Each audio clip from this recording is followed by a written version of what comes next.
Então, pessoa, precisamos tratar de um tema que, francamente, eu gostaria de não precisar. No entanto, a pauta continua em alta, né? Cada vez mais sobreposta por novas polêmicas, atrocidades, violências cada vez mais bizonhas, que tornam a questão ainda atual, grave, extremamente controversa e cada vez mais inexplicável. Sim, eu estou tratando sobre racismo, que é um dos traços mais fortes na composição da cultura brasileira. Não tem como negar isso. É intrínseca à formação desse país, é intrínseca ao nosso entendimento como sociedade e sim, é intrínseco ao seu comportamento. Porque eu sei que você é racista, eu me reconheço como racista e seria impossível me pensar ou pensar você fora desse contexto, já que nós somos frutos de uma sociedade racista.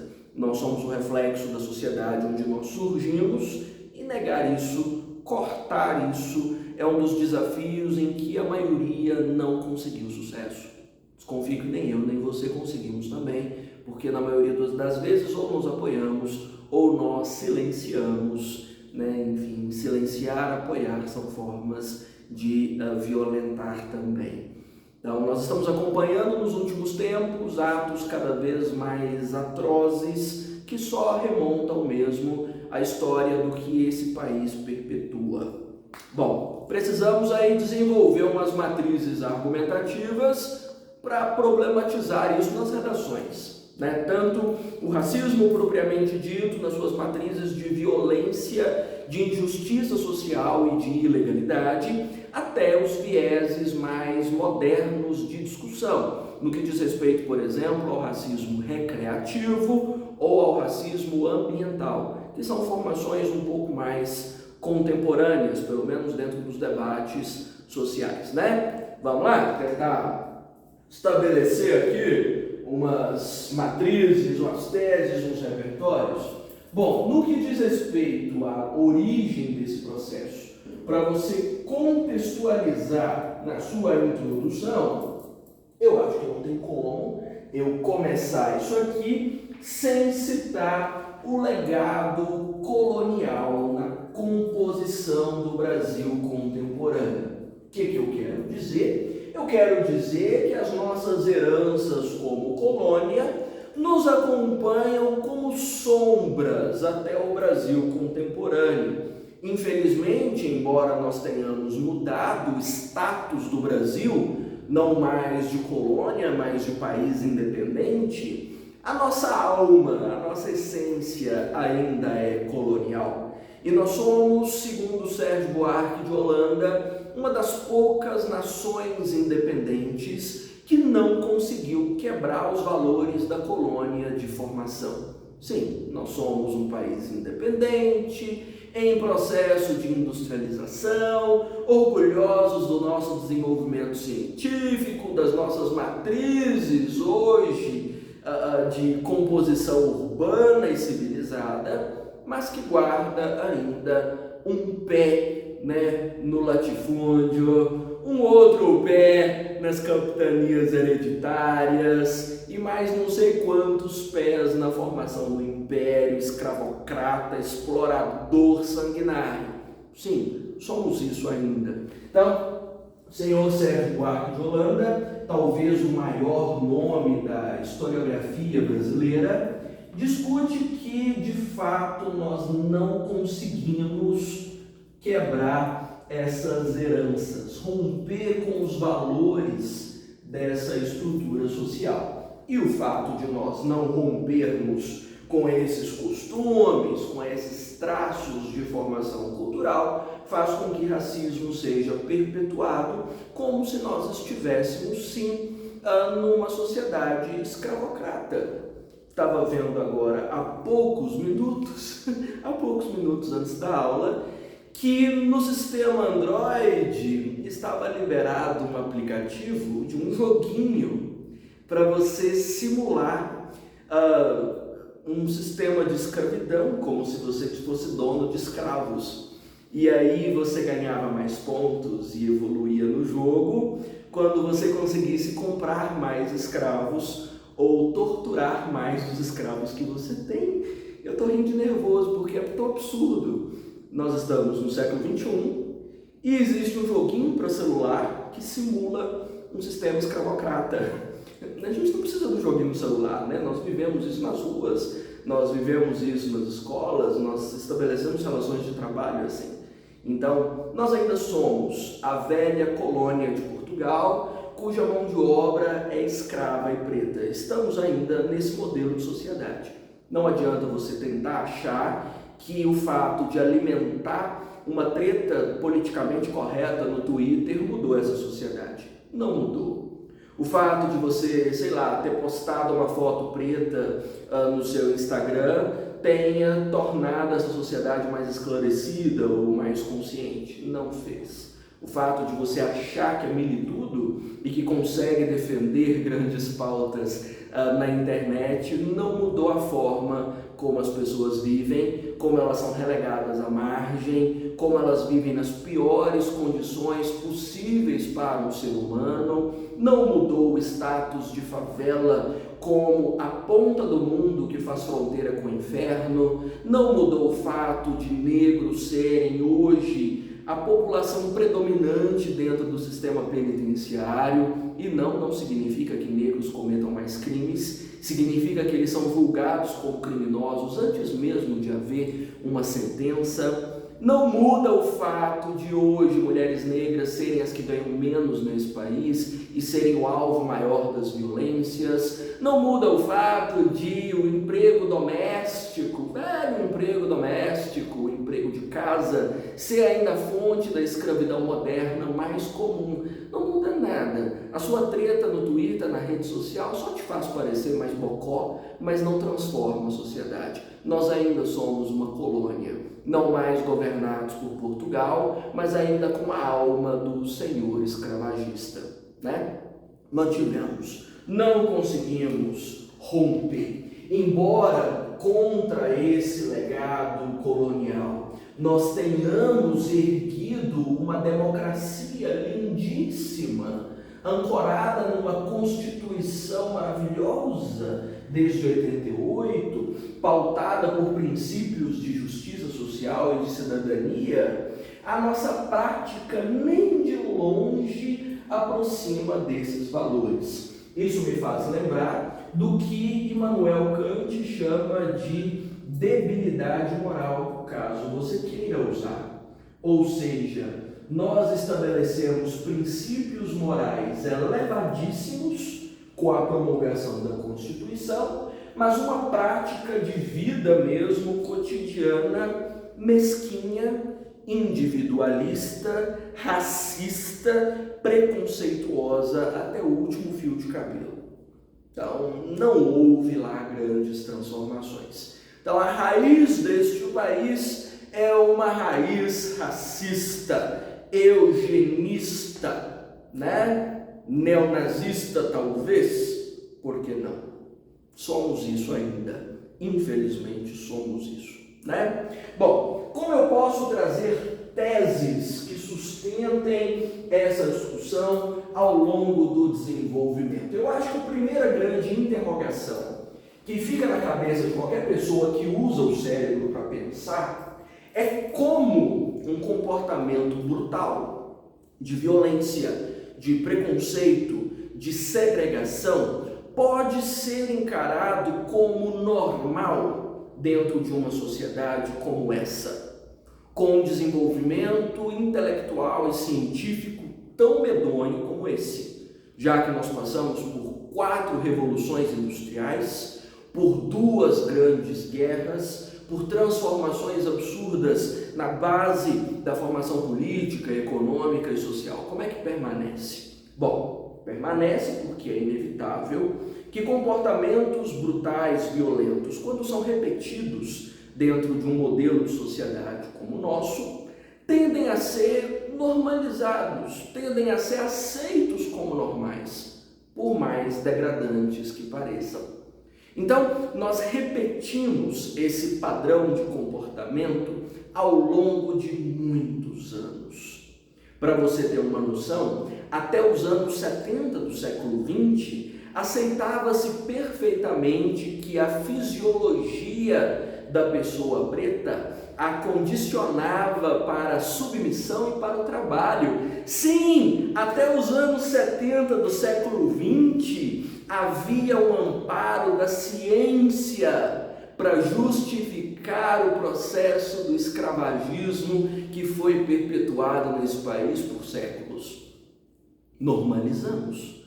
Trouxemos o comportamento da violência para uma seara do convívio, da rotina, de uma permissividade política e social.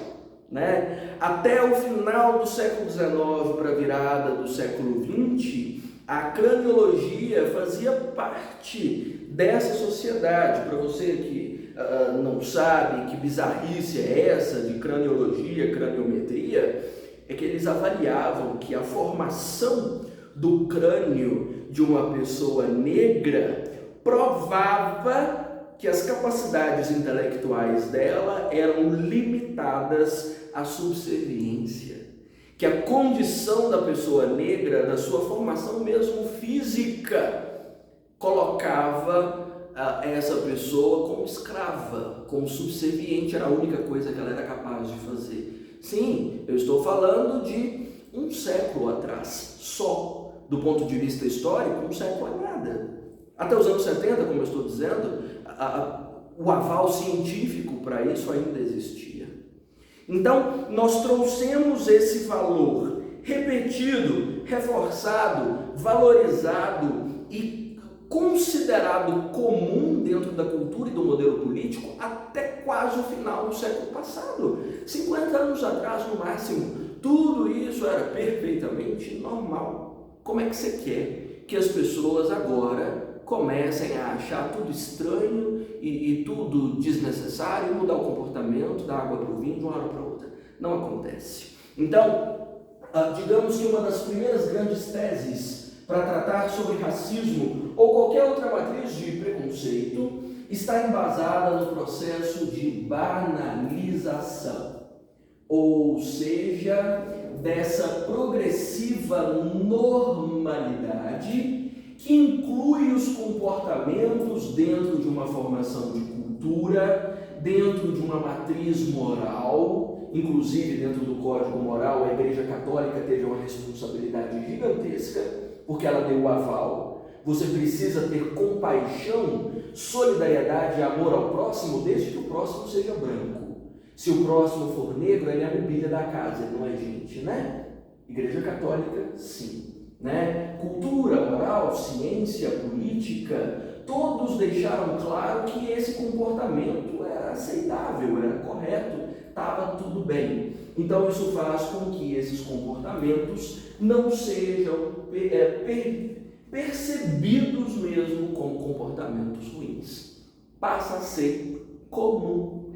Então ser racista foi e ainda é parte do comportamento, incluído a cultura, a moral, a ciência e a política. Nós começamos a tentar quebrar esses comportamentos nos anos 70. O movimento dos Panteras Negras nos Estados Unidos, a força da Tropicália no Brasil, mas assim, até esses movimentos sociais eram considerados marginais. Então, como não chegou a quebrar, nós ainda não quebramos. Por isso que eu estou te dizendo que é patético você achar que uma treta no Twitter quebra a bolha, rompe a parede de comportamentos que estão há séculos sendo repetidos como normais. Obviamente, quem fala disso é a senhora Hannah Arendt, que é uma das figuras mais presentes nas minhas discussões, dentro do conceito de banalidade do mal, ou seja, qualquer comportamento repetido dentro de uma matriz cultural, legal, jurídica, científica, social, tende a ser aceito como normal, sem que haja qualquer tipo de estranhamento. Então, tudo que a gente fala hoje em termos de ações antirracismo é no sentido de gerar estranhamento, para dizer para as pessoas, isso é ruim. Comece a perceber que é ruim. Tente gerar algum tipo de empatia para que você perceba que é ruim. Aí talvez você me diga, mas como você vai normalizar um comportamento brutal, violência, se é violência de forma ampla? Violência é ruim contra qualquer pessoa. Eu ouço esse discurso, na verdade, para se referir a qualquer minoria. Ah, mas para que tem que haver visibilidade para a causa gay? Gay é gente como qualquer outra. Para que precisa ter visibilidade para a causa indígena? Indígena é gente igual aos outros. Não, não é gente. Essa é a questão.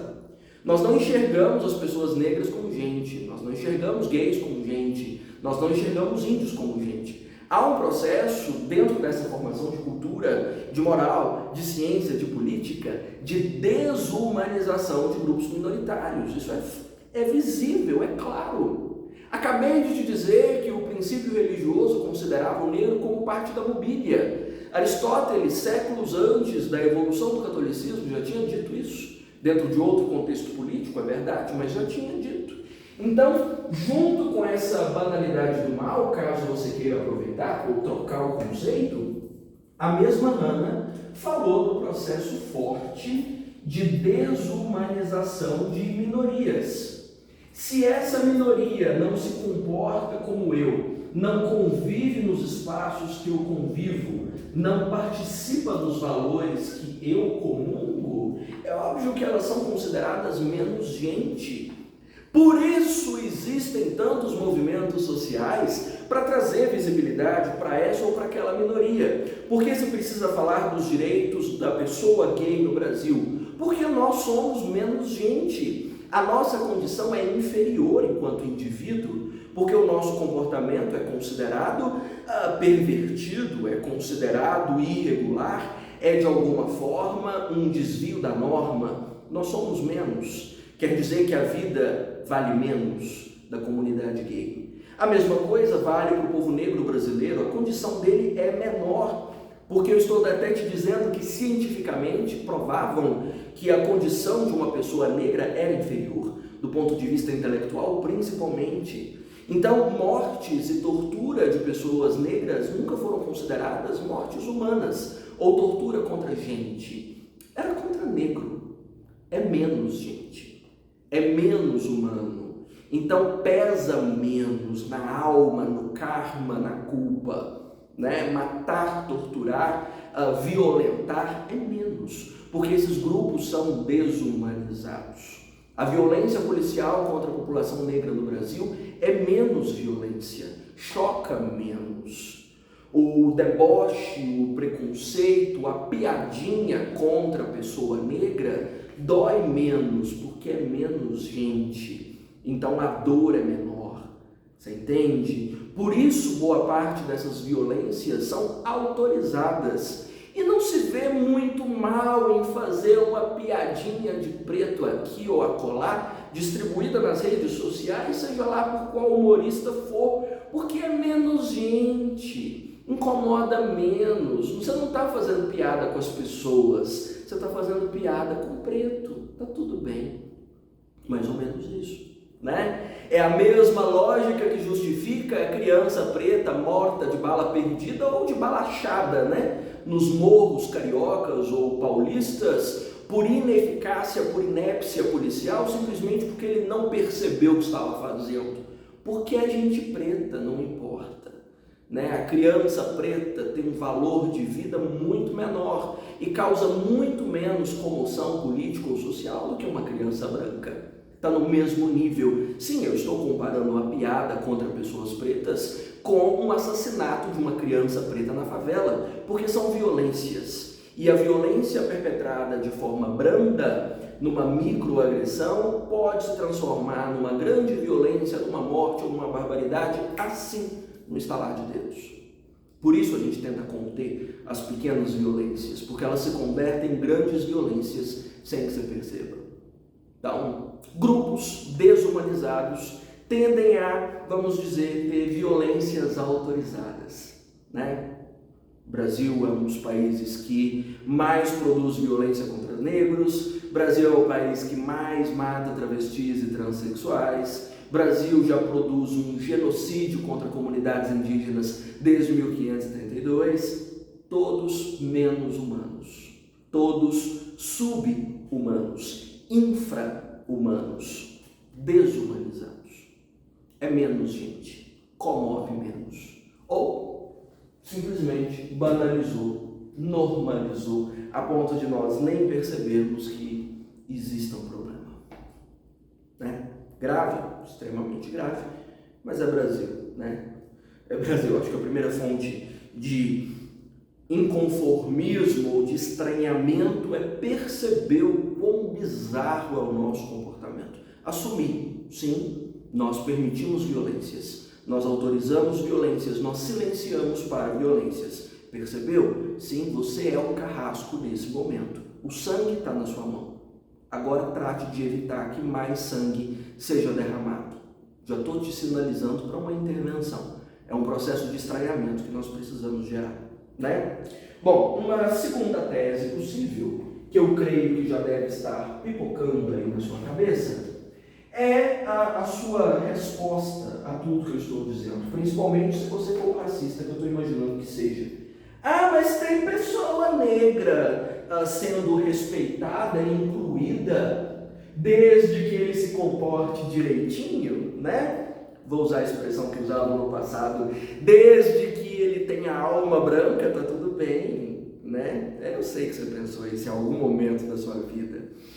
O que acontece? Tem negro na televisão, tem negro em sala de aula, tem negro nas novelas, tem negro na política, já houve negros na presidência da República dos Estados Unidos, não é?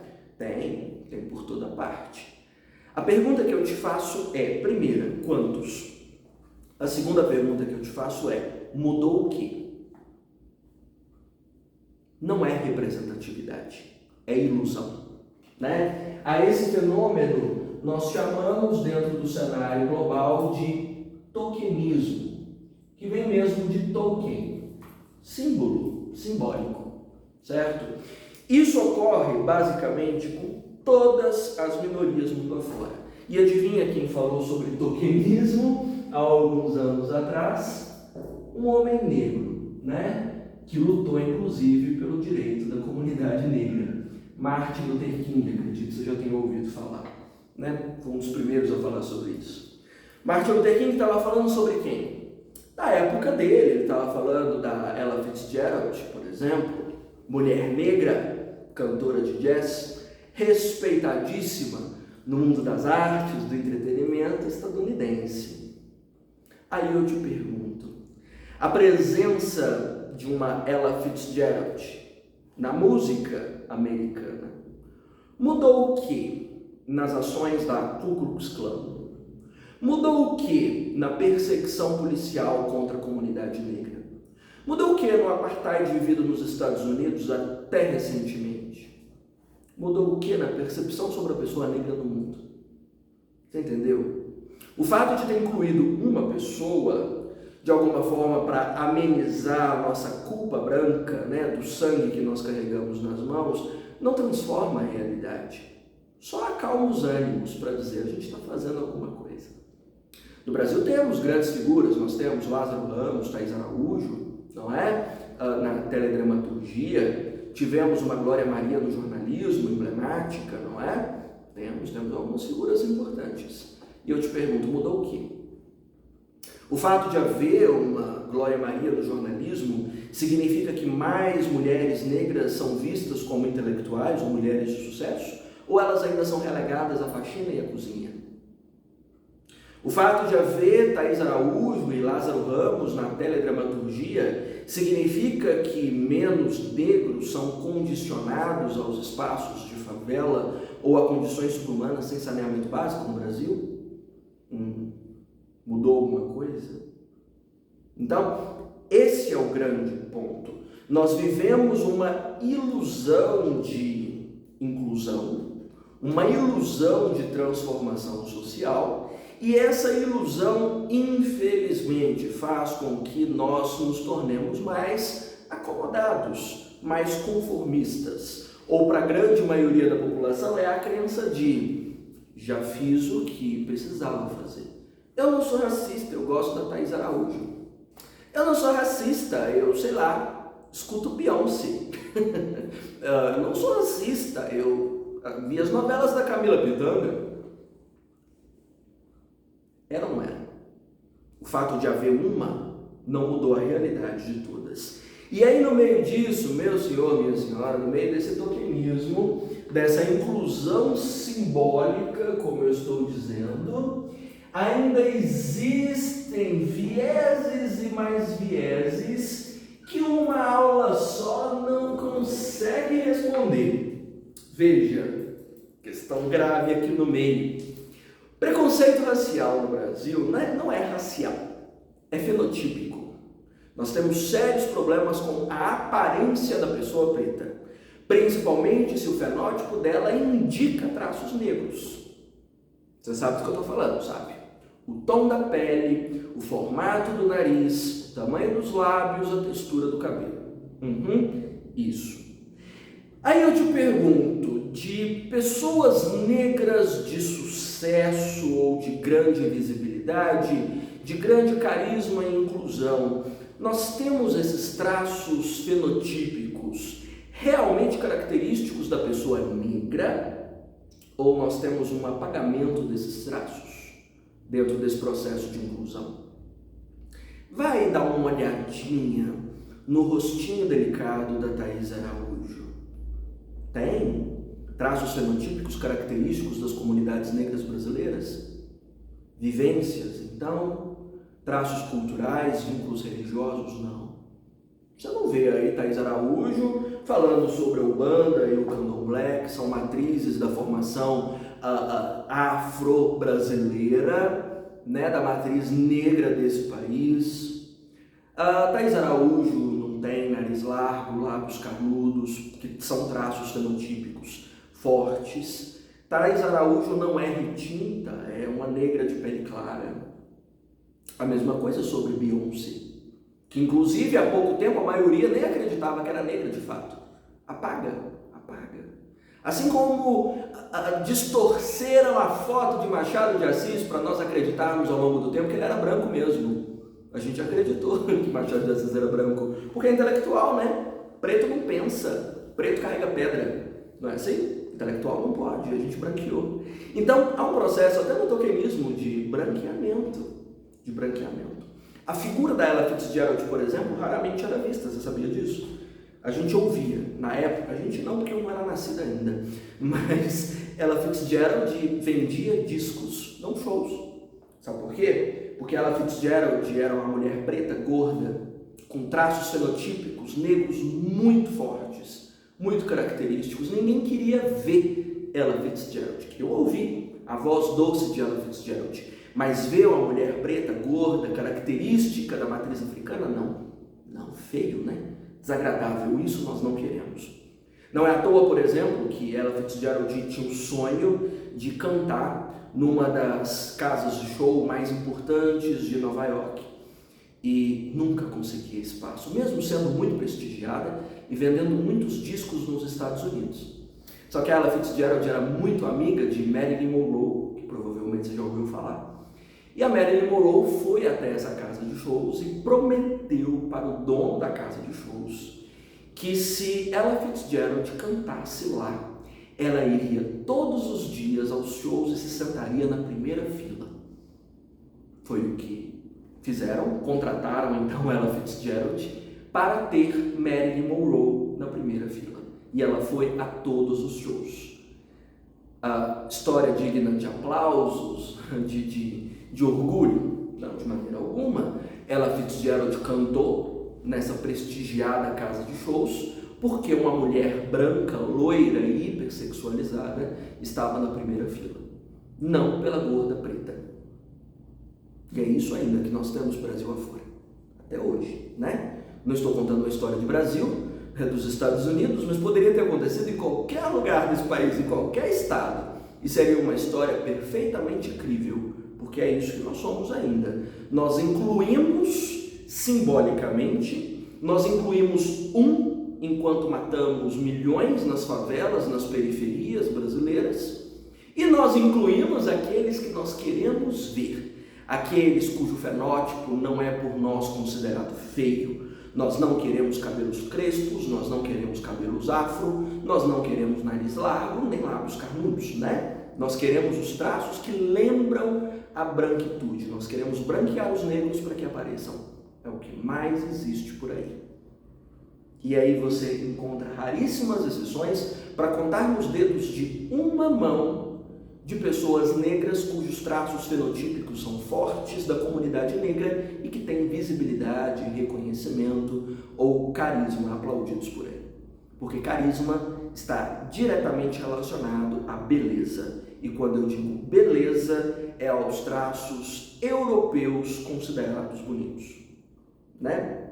Porque a própria Hannah Arendt diz que nós definimos o conceito de humanidade e todo o resto é considerado menos humanidade. A humanidade é branca, europeia, com traços da beleza grega, né? Da beleza ítalo-romana. É o que a gente gosta mais, né? Da beleza dos olhos claros, dos traços finos, do rosto ovalado. Saiu desse padrão, meu senhor, minha senhora, você nem gente é, nem humano você é, porque gente feia não é gente, né? Merece bala. Mais ou menos isso. Isso entra no conceito da necropolítica do Akil Bembe. É fortíssima para essa discussão também. Então, problemática, tá vendo? Até quando tentam de alguma forma incluir, é uma inclusão para falar que incluiu. Veja aí os filminhos populares e polêmicos, ou as séries populares e polêmicas que colocam pessoas negras como estrelas. Não é uma intenção real de protagonizar a pessoa negra. Quando essa pessoa negra aparece, os traços fenotípicos não são fortes, perceba. Não são, né? E nesse caso é quase sempre para acalmar os ânimos, para subir o moral aí dos estúdios ou dos diretores, para dizerem que são politicamente corretos, para venderem mais ingressos. Não é de fato a transformação social, né? Não tem. Infelizmente, não tem. Além disso, claro, nós precisamos traçar uma questão aqui do porquê, mesmo, eu imagino que você esteja pensando, existe uma tecnologia como a da internet, que quebra barreiras, que leva informação para todo lado, que é democrática, até porque acho que as redes sociais hoje são a coisa mais democrática com que a gente tem contato, né? Porque o país não é. Os 34, quase 35 anos de democracia no Brasil, nem de longe foram democráticos até agora. Mas a internet é democrática, afinal de contas, qualquer pessoa com acesso à internet já ficou menos democrático agora, né? Acesso não é para todo mundo. Mas enfim, você consegue gravar um vídeo, postar uma foto, produzir um conteúdo, colocar lá, qualquer um consegue. O espaço virtual dá mais acessos, o espaço físico não. Por quê? Por que nós conseguimos quebrar barreiras de inclusão no espaço virtual um pouco mais, e isso não migra para o espaço físico? Eu já briguei com você aí te dizendo que você está dando bobeira achando que a sua militância nas redes sociais vai transformar o mundo, porque não vai, não transformou, não mudou nada desde que você começou a militar nas redes até agora. Ah, mas eu estou fazendo alguma coisa. Não está não. Porque no mundo real você continua sendo hipócrita mesquinho, quase sempre, na forma como você trata as pessoas, ou segmenta, ou silencia, porque a sua coragem termina na rede social. Lá você briga, lá você xinga, lá você milita. Na vida real você não faz nada, você é um covardão, mal abre a boca. Estou errado? Você e todo mundo que você conhece. Não é assim? Pois é. Na vida real existe uma coisa que no Brasil é muito nítida, chamada linha de cor. Nós ainda temos linhas invisíveis que intercortam esse país e que separam quais espaços devem ser frequentados por quem. Essa é a matriz do que nós chamamos hoje de racismo ambiental. Afinal de contas, todas as variações climáticas e ambientais que o mundo vive afetam mais quem? A população preta e pobre, né? Pense, chuvas torrenciais, quem sofre com os deslizamentos e alagamentos? População preta e pobre, que vive na marginalidade, obviamente em construções que não oferecem infraestrutura e nem um pouco de saneamento. Escoamento de água pluvial, então, zero, né? Quando o país esquenta, vira um forno em função do aquecimento, quem sofre mais? População que está nos morros, sofrendo de hipertermia, não é? Sofrendo pela falta de condicionamento, pela falta de circulação e pelas condições infames com que vivem no trabalho. Quando esfria, quem sofre mais? A população negra e pobre, que está nas favelas sem acesso a recursos de infraestrutura suficientes para manter uma casa aquecida. Não é assim? Quando a seca aparece, quem sofre mais? A população negra e pobre, pela falta de água e de recursos de saneamento, que geralmente não chegam nas partes mais afastadas da cidade. Tem uma linha que separa. Da mesma forma que tem uma linha que separa quais ambientes podem ser frequentados por negros, quais ambientes podem ser frequentados por brancos. Ah, mas não é assim, professor. A pessoa tem liberdade de ir e vir. Resolva ser preto e pobre e entrar num shopping sofisticado, para você ver se você não é abordado em 5 minutos com uma acusação de ladrão. Se resistir, você para na cadeia, junto com a população carcerária mais volumosa do mundo hoje, em contingente preto. É isso que vai acontecer. Resolva desafiar. As instituições são definidas. Quem pode frequentar? Né? Quem fala disso é o senhor Dubois, numa das percepções, na minha opinião, mais lúcidas a respeito da sociedade contemporânea. Porque nós temos linhas, nós temos uma divisão. Ela só não é, vamos dizer, explícita, ela não é falada, né? Ela é subentendida. Porque nós somos hipócritas demais para assumir que nós definimos onde cada pessoa pode viver. Eu vivo, para você ter uma noção, numa cidade do interior de Minas Gerais. Pequena cidade, pequena.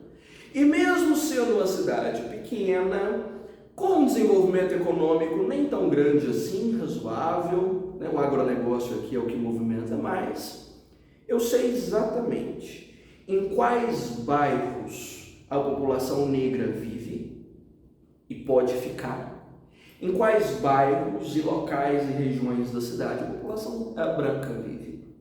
E quando essa população negra resolve frequentar os outros bairros, ela é olhada com estranhamento, ela é olhada com deboche, com escárnio e quase sempre com umas gotinhas de medo, porque o medo de ser assaltado sempre existe.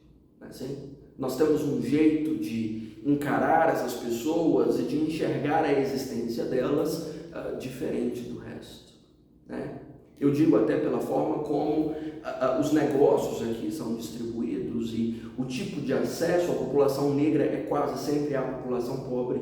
É muito raro haver alguma diferença. E quando há diferença de haver uma população preta rica ou com a condição de renda um pouco melhor, nós sempre acusamos com tráfico ou com roubo. Isso aí está roubando para ter dinheiro, é possível. Está vendendo droga! Não pode ter dinheiro. Como é que enriquece? Tem jeito a pessoa dessa ser rica? Tem como, né? Nós separamos quem pode ser rico ou não. Então veja que a ascensão social não está associada só ao dinheiro, está associada à aparência. Nós somos uma sociedade cuja matriz não é só o preconceito social, nós temos preconceito estético fortíssimo, pesadíssimo. Nós julgamos, como eu disse para você, o racismo é fenotípico, nosso julgamento é estético, né? Do tom da pele, dos traços, né? Da textura do cabelo, tudo isso importa. Então, nessa linha de cor, nós criamos uma espécie de neo-apartheid, né? Lembra do apartheid? Que foi mantido nos Estados Unidos até os anos 80 mais ou menos, e na África até 1994, ontem praticamente, né? Na história do mundo. E ainda existe por aí, a gente não fala sobre, a gente não admite que tem. Mas separa, nós separamos. E o próprio Dubois comenta que além desse novo apartheid, de uma divisão clara de onde ricos e pobres podem viver, andar, transitar, né, trabalhar. Você vai me dizer, as pessoas pretas podem trabalhar onde quiserem. Na cozinha, nos serviços gerais, né? Porque procura pessoas pretas na chefia, por exemplo, de empresas de sucesso. Quantas você encontra? Na gerência que seja. Vendendo roupa em lojas de luxo. Onde? Quando? Quem? Claro, dependendo dos traços fenotípicos, né? Porque se os traços fenotípicos lembrarem, sei lá, Naomi Campbell, talvez ela consiga trabalhar numa loja de maquiagem. Talvez. Né? Porque aí os padrões estéticos pesam muito mais. que ela precisa compensar a cor com beleza. Mais ou menos isso. Pode entrar, mas depende de onde, né? Porque se pisa aqui, ó, sai da linha da dispensa para pisar no escritório, opa, tem que ser com a vassoura na mão, não para chefiar. A fronteira é nítida, é gritante, é sempre questionada. Procure quantos médicos negros você conhece no Brasil. Por quantas pessoas negras você já foi atendido nos hospitais? Quantos? Quantos professores de alta formação você já teve o prazer de acompanhar? Negros? Quantos? A maioria é branca, eu sou branco. Estou aqui, não é? Inclusive, você vai percebendo aqui, não só racismo, mas machismos deliberados. Eu sei, eu sou a ponta dele, eu participo do processo, né? Quanto maior o nível intelectual, quanto maior a exigência de formação e de desempenho para o trabalho na educação, menos mulheres e menos negros. Porque mulher é burra, negro é incapaz. Não é? Não tem a craniologia, o formato do crânio, né, não permite a massa cinzenta desenvolver, não é isso? Eu sou a prova viva de que isso é fato. Sou branco, sou homem. Pois é. Tá vendo? Pesa, né? Então, nós ainda temos o neo-apartheid. A divisão diz respeito ao trabalho, ao local onde mora, ao lugar onde circula, diz respeito a tudo. E, inevitavelmente, nesse processo de divisão, de separação desses espaços, dessas vivências, do olhar sobre essas pessoas, nós desenvolvemos, como o Dubois menciona, uma dupla consciência. Ou seja, um jeito diferente de encarar quem é negro e quem é branco, de ler a realidade de quem é negro e de quem é branco. Porque, olha, se uma casa de uma pessoa branca desmorona com a chuva, como aconteceu há alguns anos em Petrópolis, com algumas mansões que caíram no temporal, nossa, terrível. O Brasil parou para acompanhar a história. Muito triste. As famílias perderam propriedades, desabrigadas. A tradição de Petrópolis, no seio do Império Brasileiro, acabou se perdendo. Quanta arte, quanta memória se foi nesse deslizamento. Muito triste, muito trágico. As famílias estão, né, passando por um processo de recuperação muito difícil, muita terapia, muita consulta no sírio-libanês. Precisa de cuidado, precisa. A população negra vive isso todo dia. Do barraco que desmorona, que escorrega, que desaba, das inundações constantemente. Qual é a nossa reação? Quem mandou construir na encosta? Está morando lá porque quer. Se vira para melhorar de vida. Que esse bando de pobre, preto, é tudo acomodado. Tá assim, ó, porque tem Bolsa Família. Tá vivendo com os 50 contos que o governo manda e não quer trabalhar. Porque se quisesse trabalhar e ter casa, tinha. Só economizar o dinheiro e comprar. É assim. Entendeu o que é dupla consciência? Nosso olhar divide. É meio que derivado da desumanização das minorias, né? É menos gente. O nosso olhar é menos misericordioso. A nossa misericórdia, né, que Deus a tenha, serve para pessoas brancas, não para pretos. São menos gente, né? O inferno deve ser feito mais deles, o céu não. Então, dupla consciência, né? Acho que o Dubois foi certeiro com esse conceito. Chega a ser assustador, de tão concreto. Comece a observar, né? E aí nós separamos até para que as pessoas servem, né? Quase sempre quando você pensa, mentaliza um pouquinho, uma pessoa rica, sofisticada, intelectual, se associa com cor de pele? Gente branca, né? Gente branca, sentada no seu sofá, né, na sua casa bem construída, tomando o seu cafezinho, o seu chá, falando asneiras intelectuais muitas, né? É isso que você imagina. Sim. Gente preta não serve para ser rica, gente preta não serve para ser sofisticada, não serve para ser bonita, não serve, né?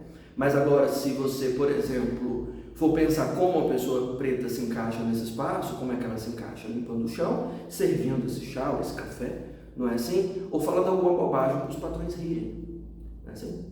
Mas você tem pessoas negras, por exemplo, consideradas bonitas. se elas forem hipersexualizadas, objetificadas, se virem para o trabalho duro ou de alguma forma estarem ligadas aos esportes que envolvem potência física, aí sim se associa a pessoas negras. Pense uma pessoa que corre muito, maratona da polícia, você pensa em quem? Gente preta, que tem que fugir da polícia o tempo todo, porque é ladrão, né? É isso que você pensa. Pensa num risco de assalto, 2 numa moto, estão atrás de você, segura o celular, quem que você pensa? Rápido, preto, é assim mesmo. A nossa leitura de mundo divide uma percepção de consciência que dá às pessoas brancas a condição privilegiada e dá às pessoas pretas a condição de escória. É a forma como nós pensamos o mundo. Pense um advogado, pense um médico, branco, né? Pensa faxineiro, pensa cozinheiro, pensa um mendigo, preto. Isso é a dupla consciência, né? Então você perceba que nenhuma das conquistas em termos de igualdade racial foram de fato fortuitas nesse país. Nenhuma deu certo, nenhuma. O fato de ter tornado racismo um crime de ódio no país não funcionou de nada até agora. Não funcionou. Porque mudar lei não muda comportamento. Isso é fato. Se mudasse, nós seríamos hoje a nova Dinamarca e nós estamos mais próximos hoje de um colapso democrático, de uma guerra civil, de qualquer coisa parecida, muito longe de civilização. Não tem, né? Então, leis não transformam comportamentos. Então, nós não precisamos de novas leis, de novos regimentos. Nós precisamos usar, né, a Secretaria Especial de Promoção da Igualdade Racial, que existe desde 2010, sim, só desde 2010, né, e trazer essa secretaria para um trabalho de estranhamento do racismo, de perceber o quão isso é grave. Sabe, hoje, quando a gente olha para o cigarro e associa a câncer, é isso que nós precisamos começar a entender sobre racismo. Olhar para racismo e enxergar violência. Olhar para racismo e enxergar dor, enxergar brutalidade, né, enxergar desigualdade, né, para que nós comecemos a nos sentir realmente incomodados com esses comportamentos. Para entender que racismo separa lugar, separa o motivo da piada, o motivo da escória, o motivo da violência. Para entender. Então, é função dessa secretaria em específico desenvolver um trabalho esclarecedor que a maioria não tem, né? Para que o nosso debate antirracismo não seja só uma pauta perdida no meio do mar caótico do Twitter, mas seja de fato uma transformação social. E assumir ajuda, né? Assumir-se é a primeira matriz para transformar. Aceite o erro, entenda a sociedade da qual você saiu, saiba de onde você é, né? Reconheça-se, né, dentro da sua classe, quem você é neste momento, qual é a classe de racista que você pertence, para que você consiga de fato transformar o espaço em que você vive, né? Sem esse reconhecimento e sem o entendimento do nível de banalização que nós geramos dessas atrocidades, nada realmente vai ser feito.